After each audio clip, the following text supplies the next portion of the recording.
আজ গিয়েছিলাম কলেজে একটু দরকারি কাজে। তো সেখান থেকে আসার পথে প্রচণ্ড খিদে পেয়েছিল আমাদের। তারপর কলেজে একটু হালকা ক্যাচআপ মেরে চলে আসলাম বাড়ির দিকে। এসেই একদম স্টেট বাস স্ট্যান্ডে নেমে তার পাশেই একটা হোটেল খুললো নতুন আজকেই, মা অন্নপূর্ণা হোটেল। একদম এম বাজারের ঠিক অপোজিটে আপনারা দেখতে পাবেন।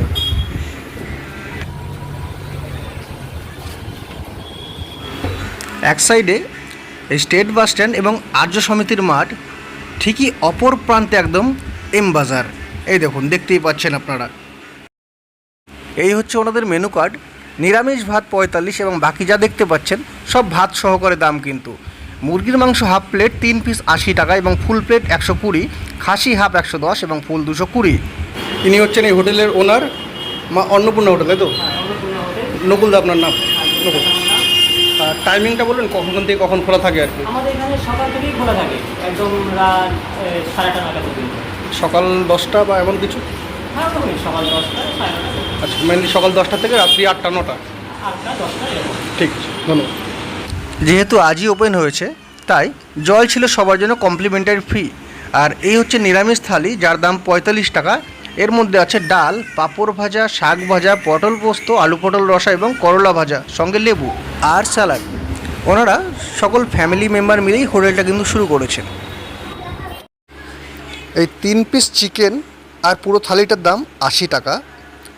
1 পিস কাতলা মাছ, যেটা খুবই টেস্টি ছিল, পুরো থালিটার দাম 85 টাকা এবং 3 পিস খাসির মাংস দিয়ে থালিটার দাম 110 টাকা।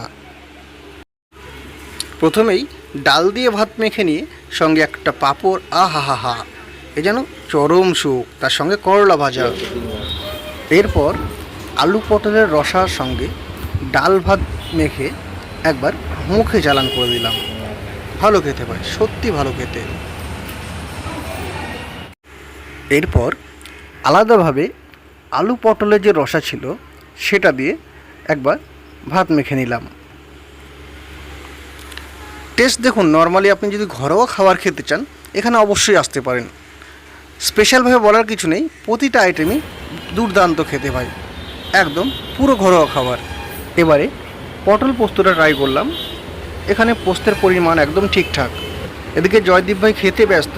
বাইরের পরিবেশটা দেখুন, একদম মনোরম। ঘরোয়া খাবার এই কারণেই বলছি, দেখুন মাছের ঝোলে আলু দিয়ে করা এবং মাছটা একদম সফট ফ্রেশ মাছ ছিল। ঝোলের টেস্টটাও যথেষ্ট ভালো।